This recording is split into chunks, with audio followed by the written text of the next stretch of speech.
28 and working the late shift at a high-end server farm sounds cool until you realize your life exists in the spaces where the rest of the world is dreaming. My 5 p.m. is everyone else's midnight. My evening commute happens when the owls are out.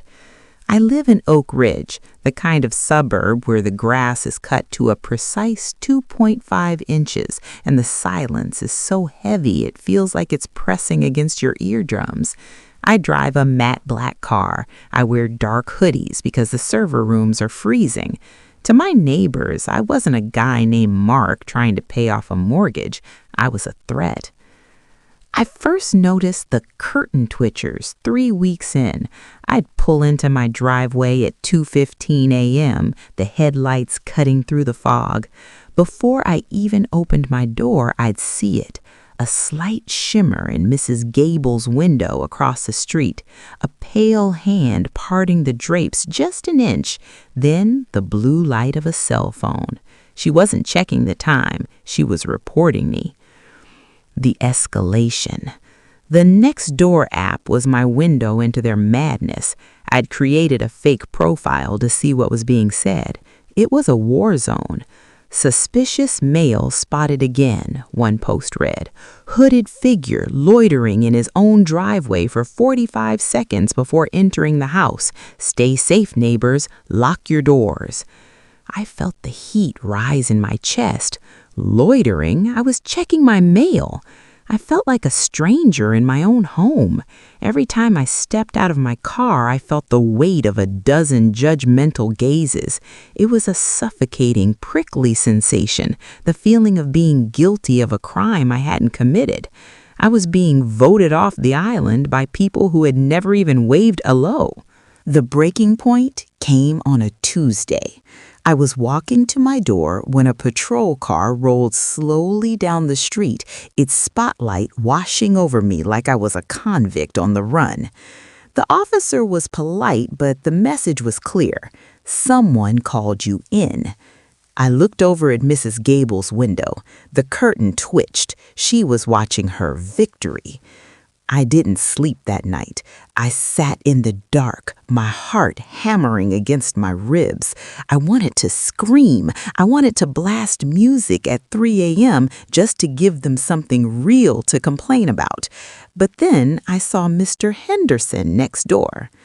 Mr. Henderson was 80, a widower and the owner of Cooper, a golden retriever with enough energy to power a small city.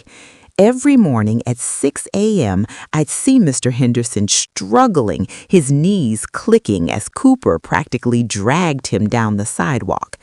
That's when the revenge took shape. It wasn't going to be loud, it was going to be psychological. The master plan. I knocked on Mr. Henderson's door the next afternoon.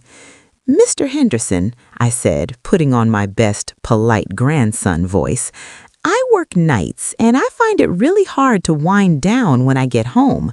I was wondering, would you let me take Cooper for a quick 15-minute power walk when I get back at 3 a.m.?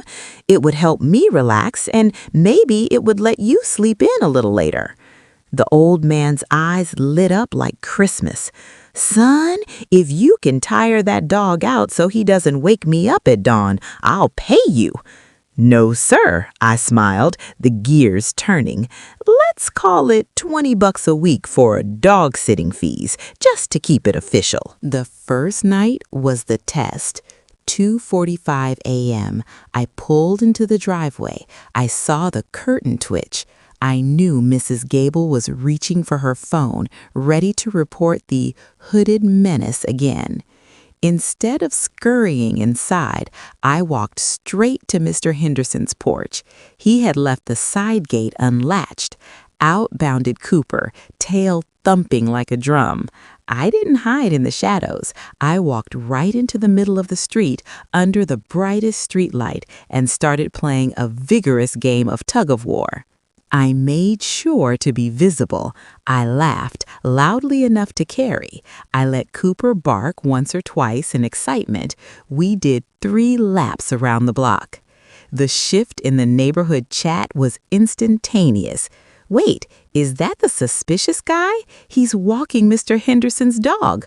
I talked to Mr. H today, another neighbor replied.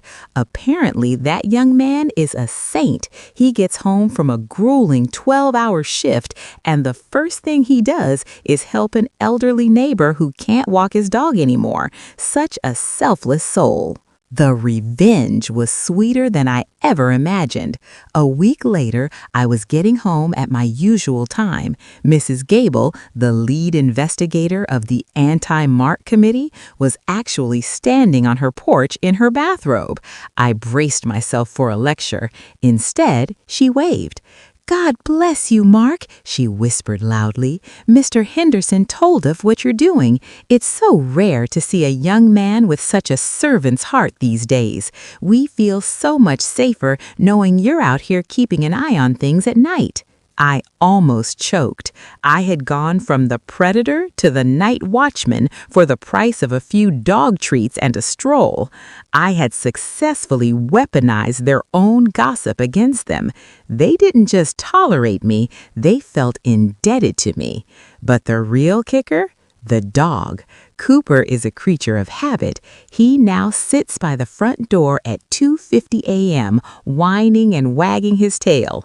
Mr. Henderson's wife told me she thinks the dog is psychic. She told the whole block that Cooper can sense my aura from 3 miles away.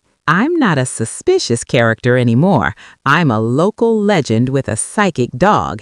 And the best part, Mrs. Gable now brings me cookies once a week as a thank you for your service. Sometimes the best way to deal with people who want to see the worst in you isn't to fight them. It's to give them a version of the truth that makes them feel stupid for ever doubting you. I didn't change who I was. I just changed the lead character in their story. And hey, a little dog hair on my work clothes is a small price to pay for neighborhood peace. If this story made you smile, or if you think Cooper is the real MVP of this neighborhood, smash that like button. Have you ever had a neighbor who just wouldn't mind their own business? Let me know how you handled it in the comments. Don't forget to subscribe for more satisfying stories. I'll see you in the next one.